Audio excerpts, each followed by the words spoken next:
सरकारी कर्मचारियों के लिए बड़ी सौगात। केंद्र की मोदी सरकार ने सरकारी कर्मचारियों को लेकर बड़ा फैसला लेते हुए यूनिफाइड पेंशन स्कीम की मंजूरी दे दी है। यह पेंशन स्कीम 1 अप्रैल 2025 से लागू होगी। इसके तहत 10 साल तक सरकारी नौकरी करने वालों को 10,000 रुपए की पेंशन हर माह मिलेगी।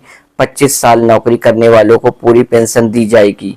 नई पेंशन स्कीम में सुधार की मांग पर ध्यान देते हुए यूनिफाइड पेंशन स्कीम को मंजूरी दे दी है। नई पेंशन स्कीम में सुधार को लेकर डॉक्टर सोमनाथ कमेटी का गठन किया गया था। इस कमेटी ने विस्तार से चर्चा के बाद रिपोर्ट पेश की है। गौरतलब है कि शनिवार 24 अगस्त को केंद्रीय कैबिनेट के फैसलों पर ब्रीफिंग के दौरान केंद्रीय सूचना प्रसारण मंत्री अश्विनी वैष्णव ने कहा कि कैबिनेट की बैठक में कई अहम फैसले लिए गए हैं, जिसमें यूनिफाइड पेंशन स्कीम का ऐलान भी शामिल है। नौकरी के बाद मिलने वाली पेंशन को ध्यान में रखते हुए इस स्कीम को लाया जा रहा है। सरकार ने निकाली ओल्ड पेंशन स्कीम की काट। केंद्रीय मंत्री ने कहा कि विपक्ष सिर्फ ओल्ड पेंशन स्कीम ओपीएस को लेकर राजनीति करता है।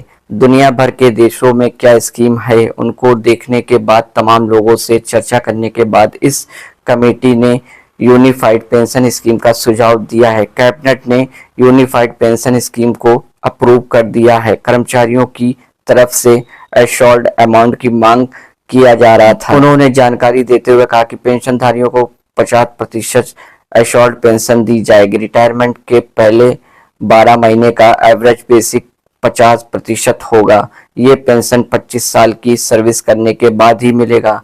एनपीएस की जगह अब सरकार यूनिफाइड पेंशन स्कीम यानी यूपीएस ला रही है। सरकार ने ओपीएस की काट निकाली है। क्या है यूपीएस, समझिए। दरअसल सरकार ने जिस पेंशन स्कीम का ऐलान किया है वो 1 अप्रैल 2025 से लागू होगी। इसके तहत 10 साल तक सरकारी नौकरी करने वाले को 10,000 रुपए की पेंशन मिलेगी। 25 साल नौकरी करने वालों को पूरी पेंशन दी जाएगी। वहीं अगर किसी कर्मचारी की नौकरी के समय मौत हो जाती है तो उनकी पत्नी को 60% पेंशन दी जाएगी। अगर किसी कर्मचारी ने 25 साल तक काम किया है तो रिटायरमेंट के पहले आखिरी 12 महीने के औसत वेतन का कम से कम 50% पेंशन के रूप में मिलेगा।